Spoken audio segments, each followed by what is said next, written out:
Dragi slušatelji, slušate Gladne uši, na drugom ste Hrvatskoga radija. I nakon majstora kuhara Branka Ognjenovića i njegove intimne priče o osnivanju udruge nakon što je izgubio sina Renata, naša današnja gošća je gospođa Dragica Kopjar. Gospođa Kopjar se već u najranijem djetinjstvu isticala od ostale djece. Nerijetko se osjećala kao neshvaćeni wunderkind jer je znala čitati, pisati i računati od svoje 4. godine, pa je u 1. razred krenula već sa 6 godina. Potrebu za volonterskim radom osjetila je u srednjoj školi koju je pohađala u Zaboku. Tijekom ljeta radila je za turističku zajednicu općine Zabok, pomažući na radijskim postajama u Donjoj Stubici i Zaboku ili sajmu vina u Bedekovčini. Danas gospođa Kopjar u Africi brine o dječici bez roditelja. Na taj put odlučila krenuti nakon gubitka 23-godišnjeg sina, na kojeg je kasno navečer u zimsko maglovito vrijeme naletio brzi vlak, dok je prelazio prugu na Borongaju. Gospođa Dragica Kopjar naša je gošća u emisiji Gladne uši, u kojoj danas razgovaramo s roditeljima koji su nakon najvećih životnih tragedija, gubitka svoje djece, odlučili život posvetiti humanitarnom radu. Gospođo Kopjar, prije 4 godine vaš se život u trenu s Tubokom promijenio. To je za mene bio veliki šok. Jednostavno nisam mogla shvatiti da mog sina više nema. To je jako teško. U momentu kad se to dogodilo, kad sam saznala zapravo, prvo ne vjerujete. Ne, kao Dalibor, to nije to on, to pričate nešto što ne, on će doći doma. Tek onda kad mi je onak nekako, kad sam to, pa moramo ići vidjeti, onda je, kad mi je to dolazilo da se to stvarno dogodilo, onda sam stvarno klonula. Jednostavno sam klonula, to je bila tolika tuga i tolika bol, neopisiva. To je bila nesreća s vlakom na pruzi kod Borongaja.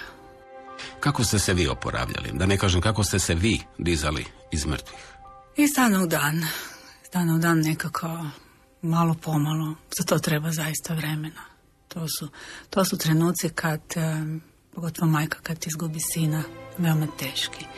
I tu treba zaista vremena. Majci treba vremena da to sve nekako odradi sa sobom, da to prihvati. Da ta bol nekako, bol postoji i danas, ali onda je bila puno veća. Danas se ja puno lakše nosim s njom nego tada u početku. U početku je sve to najteže, ali bitno je biti nekako sam sa sobom, barem ja sam to trebala. Znači onako, biti sama sa sobom i na neki način to malo pomalo prihvaćati. I tu bol nekako na neki način probati pretvarati u ljubav. Prema drugima probati shvaćati da je on jednostavno odradio na zemlji ono što je trebao i da je trebao otići. Da je jednostavno to tako trebalo biti. Ali treba vremena da se to može tako prihvatiti. Nije lako, nije. Gospođo Dragice, vi ste majka koja je izgubila sina. Pitaću i vas, kao i gospodina Branka Ognjenovića. Koji je vaš savjet majkama kada se dogodi ovakva tragedija? Truditi se svim silama nastaviti živjeti po starom ili ostaviti dovoljno vremena za tugu? Mislim da si obično majke ne daju dovoljno vremena. Treba si uzeti vremena onoliko koliko trebamo, koliko mi osjećamo da trebamo, a ne onoliko koliko nam drugi kažu da bi trebalo. I meni su rekli, moraš odmah ići raditi, trebalo bi ovo, trebalo bi ono. Međutim, ne, ja sam slušala sebe i ja sam se uzela stvarno dosta vremena.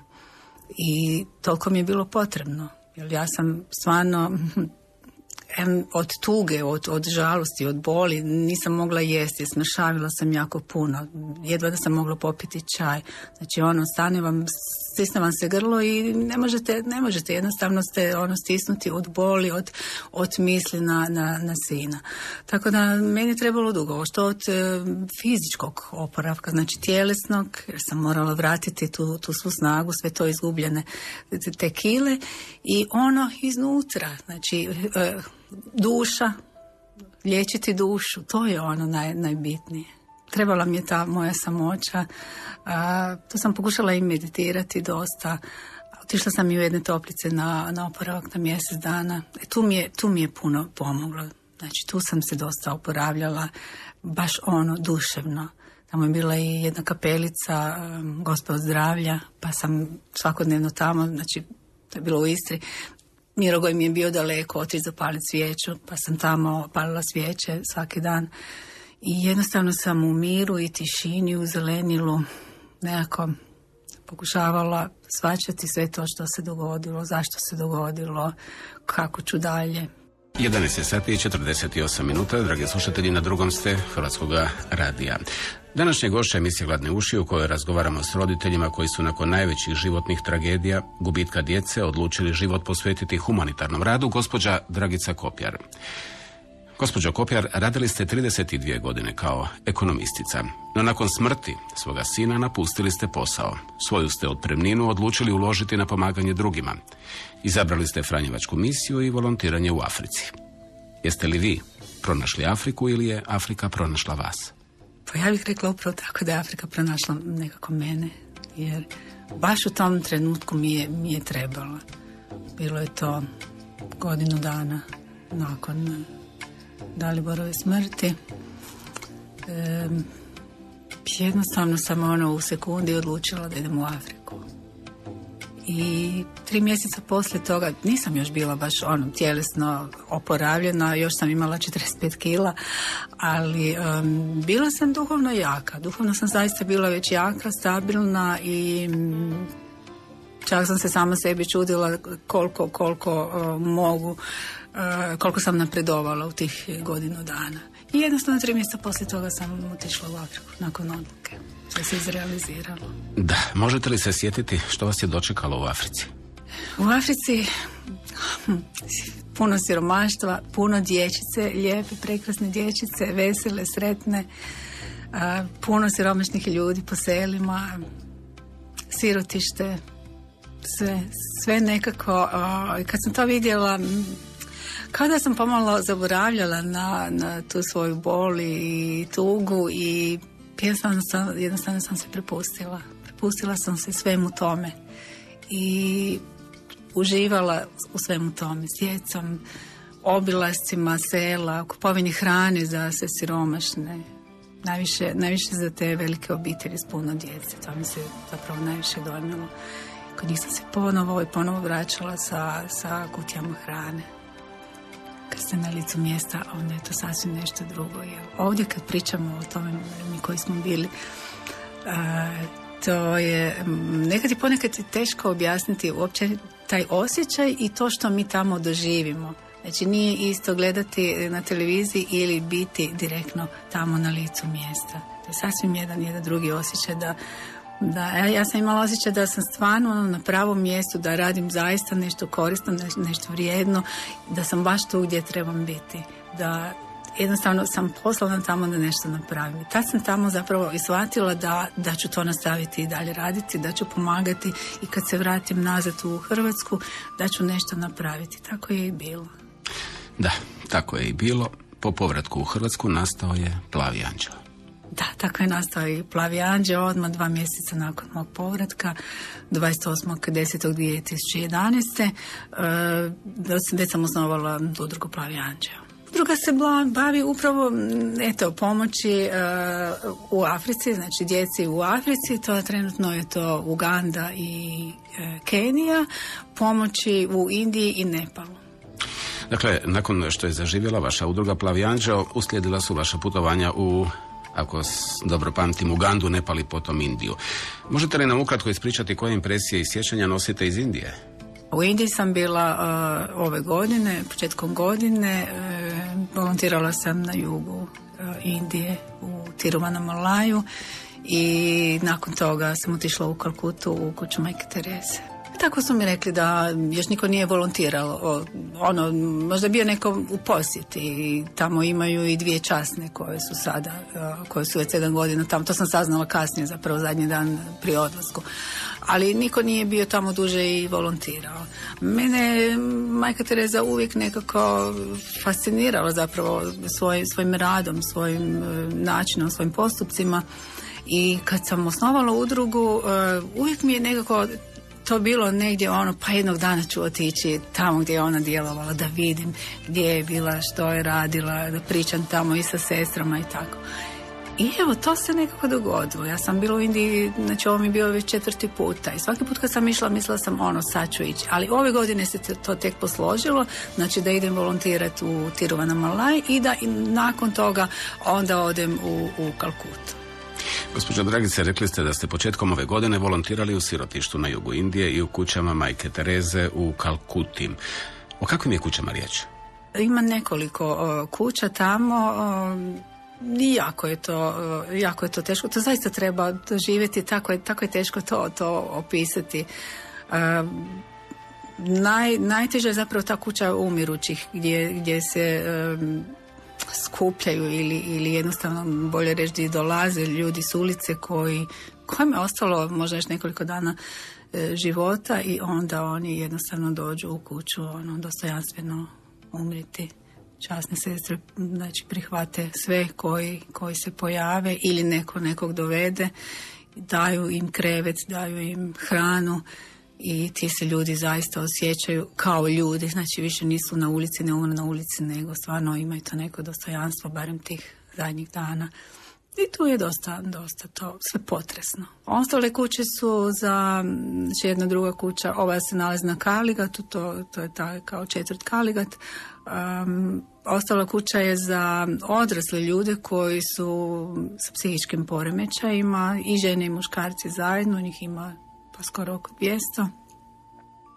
Zatim je kuća gdje su bolesni od AIDS-a i kuća u istoj ulici gdje se nalazi spomenik Majci Terezi i njezina kuća gdje ona djelovala. Znači u istoj toj ulici malo niže, nekoliko brojeva, je kuća djece gdje su djeca uglavnom svih dobi, negdje doškolske dobi, i gdje su invalidna djeca. Jedna grupa invalidne djece, jako potresno. Tu sam ja bila sa grupom djece od 3 godine do 6 godina, onako do predškole.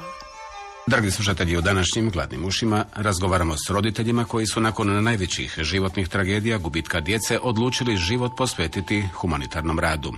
Jedna od ih je i gospođa Dragica Kopjar, koja se nakon tragične smrti svoga sina odlučila u cijelosti posvetiti humanitarnom radu i pomaganju drugima. Gospođa Kopjar je, kao što ste čuli, početkom ove godine boravila u Indiji, gdje je kao prva volonterka iz Hrvatske pomagala u kućama Majke Tereze. Gospođo Kopjar, kako je izgledao vaš prosječni dan u Indiji? Jako lijepo. Zaista mi je bilo jako lijepo. Dođete ujutro, negdje došla sam oko 9, znači kad već djeca pojedu doručak, i onda se odmah počne raditi s njima. Recimo, sat vremena traje možda crtanje ili pisanje, učenje, pisanje brojeva, slova. To pokušavamo raditi na engleskom, da djeca usput i uče engleski. Nakon toga se ide van, imaju parkić u okviru kuće, pa se onda vani bude s djecom, vani se malo s njom igra i već nešto, sve ovisi o kreativnosti volontera, koliko tu može dat od sebe, što će i na koji način biti s djecom. Onda ih treba ići pripremati za ručak. Znači treba pripremiti krevetiće, navući posteljinu, promijeniti posteljinu ako treba, navući mreže protiv komaraca, znači pripremiti sve te krevetiće za djecu, pa onda imaju ručak, treba ih nahraniti, podijeliti obroke, biti s njima, spremiti ih na spavanje, znači to je negdje oko 12. I onda oni negdje do 2 sata spavaju, tad smo mi slobodni. I onda opet, znači oko 2-3 sata dođem nazad, pa negdje do 6, tada je već mrak, tada treba krenuti nazad kući u smještaj gdje smo smješteni, jer nije preporučivo baš po mraku hodati po toj ulici. Ne samo po toj, nego po svima ostalim ulicama. Nesebično pomagati drugima je hvalevrijedna osobina, pogotovo u današnje vrijeme. A što pomagati drugima, gospođo Kopjar, osobno znači vama? Pa jako me ispunjava to, jednostavno davanje sebe djeci. Vi tu dajete sebe, svoju ljubav, svoju energiju drugima, da li su to djeca ili odrasli na neki način, i jednostavno mene to raduje. Tu je sva ona bol, nema više boli niti tuge za sinom, jer ja sam sve to pretvorila u ljubav. Kad se to uspije na taj način, onda se može to raditi. Ako se ostane i dalje u toj tuzi, nekakvoj u boli, ne možete to raditi. Jednostavno, meni je jako žao, možda većina majki i ostane u toj tuzi, možda cijeli život, koji su doživjeli nešto slično i boli. Međutim, ja sam to uspjela se izvući iz toga i to jednostavno pretvarati u ljubav, i zato mogu to ovo danas raditi. I onda dajete tu ljubav djeci i drugima, meni to jednostavno raduje, ispunjava me, i ja imam osjećaj da sam baš tam gdje trebam biti. Da sam baš ono za to, da sam poslana baš tamo i da me oni trebaju. Oni zaista trebaju nas volontere. Šteta što nema više, tamo nema puno volontera. U toj grupi s djecom gdje samo sam bila ja. Znači, meni je bilo žao što nema još volontera, što ne dolaze. A nakon Indije, kakvi su vam daljni planovi, odnosno planovi vaše udruge Plavi anđeo? Dalje sad me čeka Afrika. Znači sad bi trebalo otići u Ugandu i Keniju, posložiti dolje. Opet za naše volontere sve dogovoriti koji će ići sljedeća grupa, vjerojatno u ljeto ili iza nove godine. Napraviti nešto dolje, znači potrošiti donacije, nešto što sam prikupila, ugraditi spremnik za vodu, znači za to prikupljam donacije u Ugandi. To je projekt spremnici za pitku vodu. Znači to su spremnici od 15.000 litara plastični, koji se onda ugrađuju negdje ispred škole sa pročišćivačem za vodu da bi djeca imala pitku vodu. Ali to onda ne koristi samo toj školskoj djeci, nego to je onda dobrobit za cijelo selo i za odrasle koji onda tu dolaze po vodu, da ne moraju pješačiti po nekoliko sati negdje na neku potok ili neku grabu ili negdje gdje je voda nečista. Samim tim se dobiva i to da se ne širi toliko zaraze, znači manje su djeca bolesna, ne umire se toliko jer je čista voda pitka. To je jako puno za Afriku. Problem pitke vode je doli najveći. Koliko vam je, gospođo Kopjar, teško prikupljati donacije? Možda je teško za manju udrugu kao što je naša. Teško je možda s te strane što je teško dobiti donacije od pravnih osoba. Ja sam kucala na mnoga vrata, međutim kako su naši projekti samo izvan Hrvatske, nisu samo izvan Hrvatske, imamo mi i u Hrvatskoj, ali većina se odnosi na Afriku. Ne možemo, teško je dobiti donaciju. Znači mi ovisimo isključivo o pojedincima, o osobama velikog srca koji žele donirati. To nisu veliki iznosi, međutim nama je svaka kuna dobrodošla. Nama je isto i onih 10 kuna uplaćenih kao 500 kuna ili 1000 kuna, tako da cijenimo zaista svaku donaciju. I evo, ja sam uspjela prikupiti za jedan spremnik, vjerujem da dok budem išla dolje da ćemo imati za 2 spremnika za pitku vodu, a jedan spremnik dođe $3000. Tako da nije lako prikupiti obzirom na sitne donacije koje prikupljam. I gospođa Kopjar, za kraj našeg razgovora, mogu li se i slušatelji programa na Drugom Hrvatskog radija uključiti u rad vaše udruge, odnosno pomoći vam u nabavci tog drugog spremnika s vodom? Da pače, svi su dobrodošli i kažem, svaka kuna je dobrodošla jer to zaista za djecu u Africi je jako, jako puno. U pripremi imamo humanitarni koncert krajem godine, znači u prosincu. U pripremi je i jedan humanitarni event, pošto slavimo 3-godišnjicu udruge. Znači tu ćemo pozvati sve ljude, tu mogu doći zaista svi, to ćemo i oglasiti, bit će naši plakati.